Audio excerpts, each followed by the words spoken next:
Australia সিরিজের প্রথম test থেকে ছিটকে গেলেন নাহিদ রানা। জাতীয় দলের কোচিংয়ে ফিরতে আগ্রহী খালেদ মাহমুদ।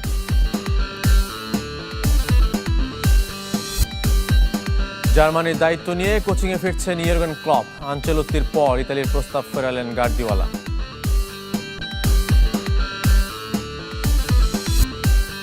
কারিম আদেমিকে দলে ফেরালো বার্সেলোনা। আর্জেন্টিনাকে ওতামেন্দির বিদায়, সমালোচকদের ধুয়ে দিলেন নেইমার।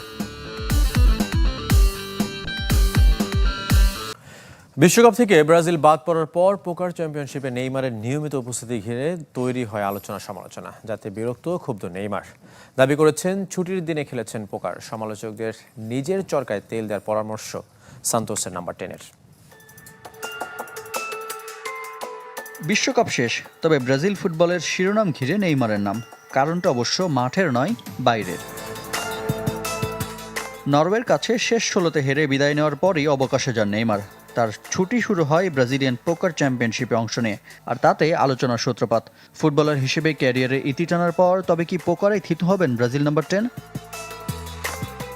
সে আলোচনার পালে হাওয়া দেয় পোকার চ্যাম্পিয়নশিপে নেইমারের দ্বিতীয় দিনের অংশগ্রহণ।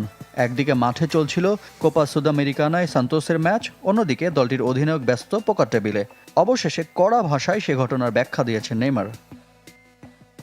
আমি এখানে দ্বিতীয় ট্রেনিং সেশনে কাজ করছি, তবে দেখলাম ছুটির দিনে আমি কেন পোকার খেলেছি তা নিয়ে অনেক কথা হচ্ছে।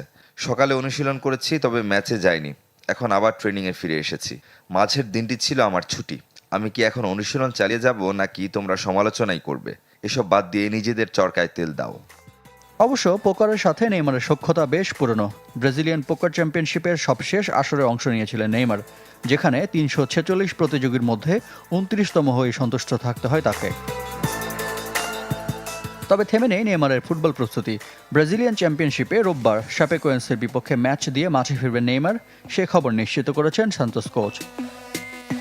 স্বপ্ন সত্যি হলো ইয়র্গেন ক্লপের। নিজ দেশ জার্মানির দায়িত্ব নিয়ে কোচিংয়ে ক্যারিয়ারে ফিরছেন সাবেক লিভারপুল বস।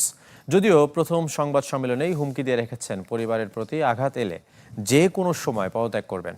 এদিকে আনচেলত্তির পর ইতালির দায়িত্ব নেয়ার প্রস্তাব ফিরিয়ে দিয়েছেন পেপ গার্দিওলা। এতদিন যা ছিল গুঞ্জন, তাই এখন সত্যি।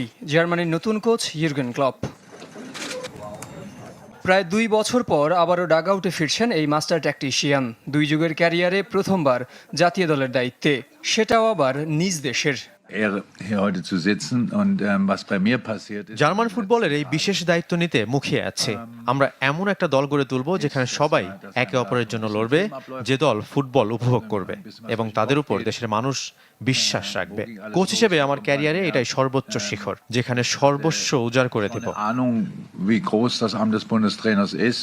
ক্লাব কোচিংয়ের সফল ক্লপের সাথে জার্মানির চুক্তি 2030 বিশ্বকাপ পর্যন্ত।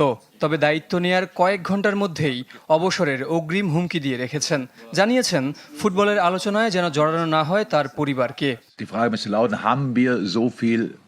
আপনারা যদি দুর্ব্যবহার করেন এবং আমার পরিবারকে শান্তিতে থাকতে না দেন, আমি চলে যাব। জানি অন্য দেশে জাতীয় দলের কোচের সাথে আরো বাজে আচরণ করা হয়। আমি এই কাজ ভালোবাসলেও যদি প্রয়োজন পড়ে আমি পদত্যাগ করার জন্য সবসময় প্রস্তুত।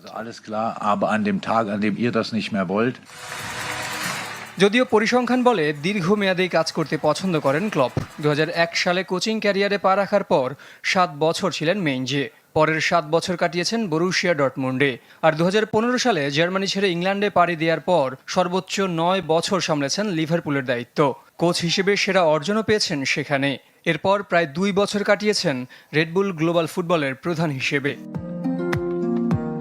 ক্লব ফিরলেও আপাতত কোচিং ক্যারিয়ারে ফেরা হচ্ছে না পেপ গার্দিওলার। ইতালির জাতীয় দলের দায়িত্ব নেওয়ার প্রস্তাব ফিরিয়ে দিয়েছেন এই স্প্যানিয়ার্ড। জানিয়েছেন আপাতত পরিবার নিয়েই থাকতে চান তিনি।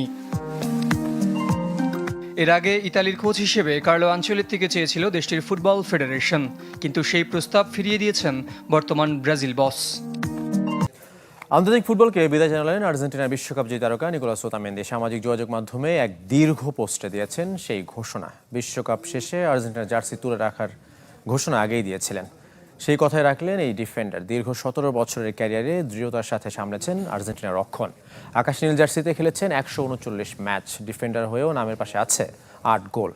জিতেছেন বহুল আকাঙ্ক্ষিত 2022 বিশ্বকাপ, 2 কোপা আমেরিকা শিরোপা ও 1 ফিনালিসিমা। ক্লাব ফুটবলে ইউরোপ অধ্যায়ের পাট চুকিয়ে এখন খেলছেন স্বদেশি ক্লাব রিভার প্লেটের হয়ে। ক্রিকেটের খবর, অস্ট্রেলিয়ার বিপক্ষে প্রথম টেস্ট থেকে ছিটকে গেলেন নাহিদ রানা। দ্বিতীয় টেস্টেও তাকে পাওয়া নিয়ে আছে শঙ্কা। শরীফুলও অনিশ্চিত। পেসার সংকটে ছুটি কমিয়ে ইবাদতকে ফেরানোর পরিকল্পনা করছে নির্বাচকরা। এদিকে বয়সভিত্তিক ক্রিকেটের পরামর্শক হয়ে বিসিবিতে এলেও জাতীয় দলের কোচিংয়ে আগ্রহী খালেদ মাহমুদ। দুঃসংবাদ ভর করেছে টাইগার শিবিরে। অস্ট্রেলিয়ার বিপক্ষে প্রথম টেস্টে খেলতে পারবেন না Nahid Rana. Side strain injury থেকে এখনো সেরে ওঠেননি বাংলাদেশ পেসার। তবে একেবারে হাল ছাড়ছে না নির্বাচকরা। শনিবার ফিটনেস টেস্টের পর শুধু ডারউইন টেস্টের দল ঘোষণা করবে। নাহিদ রানার ফিটনেস আরেক দফা পর্যালোচনার পর দ্বিতীয় টেস্টের দল দিবে বিসিবি। অথচ জিম্বাবুয়ের মতো কম গুরুত্বপূর্ণ সিরিজে নাহিদ রানাকে বিশ্রাম দিতে পারত টিম ম্যানেজমেন্ট। তবে টেস্ট ম্যাচ হেরে যাওয়ায় ওয়ার্কলোড ম্যানেজমেন্ট অনুসরণ করা হয়নি বলে মনে করেন সাবেক অধিনায়ক খালেদ মাহমুদ। প্রথমেই যেহেতু উইকেট পড়ে গেছে, তো যার জন্য আসলে সমস্যাটা হয়েছে যে প্রথম ম্যাচটা হারার পর ওয়ানডেতে আমরা একটু ব্যাকফুটে চলে গেছিলাম। এই জন্য হয়তো বা সিরিজটা জেতার জন্য হইলেও হয়তো ওয়ার্কলোড ম্যাচের কথা ভুলে গেছিল আসলে। আরেক পেসার শরীফুলকে নিয়ে শঙ্কায় বিসিবি। ডারউইনে তাকে পাওয়া যাবে কিনা এখনও নিশ্চিত নয়। তাই বাধ্য হয়ে ছুটি কমিয়ে ইবাদতকে ফেরানোর চিন্তাও করছে নির্বাচকরা। ইবাদতের সাথে যোগাযোগ হয়েছে, ইবাদত চেষ্টা করছে আগে চলে আসতে, কারণ এই ইবাদত আসলে যাওয়ার আগে ভিসা করে যায়নি। ওর ভিসা একটা ইস্যু আছে, ওর ফ্যামিলি একটা কনসেপ্ট, যেহেতু ও প্যাটার্নিটি লিভে আছে। দীর্ঘদিন পর আবারও বিসিবির সাথে যুক্ত হচ্ছেন খালেদ মাহমুদ। 2 বছরের চুক্তিতে বয়সভিত্তিক ক্রিকেটের পরামর্শক হিসেবে কাজ করবেন জাতীয় দলের সাবেক অধিনায়ক। তবে জাতীয় দলের কোচিংয়ে বেশি আগ্রহী খালেদ মাহমুদ। তারা মনে করেছে আমি হয়তো এই কনসার্ট হিসাবে এজ গ্রুপে আরও ভালো কিছু করতে পারবো, দিতে পারবো, হয়তো আমার পরামর্শ অথবা কাজে লাগবে তাদের। তো সেইটা হিসেবে আছি, সেটাই করি আপাতত। বাট হ্যাঁ, কোচিংয়ে আসলাম, যেটা বললাম, কোচিং আমি অলওয়েজ এনজয় করি, সত্যি কথা বলতে গেলে। স্পেনের বিশ্বকাপজয়ী ফুটবলার মার্ক কুকুরেয়া কেন মাথায় বড় চুল নিয়ে খেলেন? স্টাইল কিংবা ফ্যাশনের জন্য নয়, এর পেছনে রয়েছে আবেগঘন এক গল্প।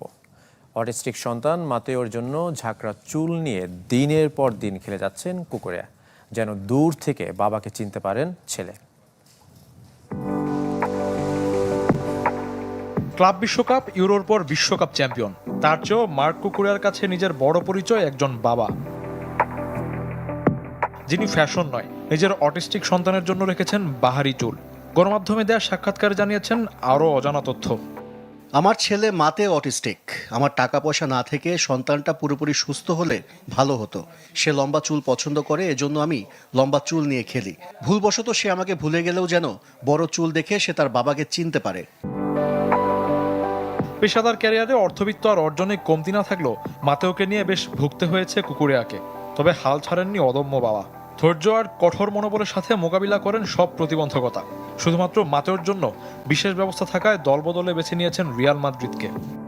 যখন কোনো ক্লাব আমাকে নিতে চায়, তখন আমি দেখি ক্লাবের আশেপাশে মাতেওর জন্য বিশেষ স্কুল ও থেরাপি নেওয়ার ব্যবস্থা আছে কিনা। পরিবার ভালো থাকলে আমি ক্লাবের হয়ে সেরাটা দিতে পারি।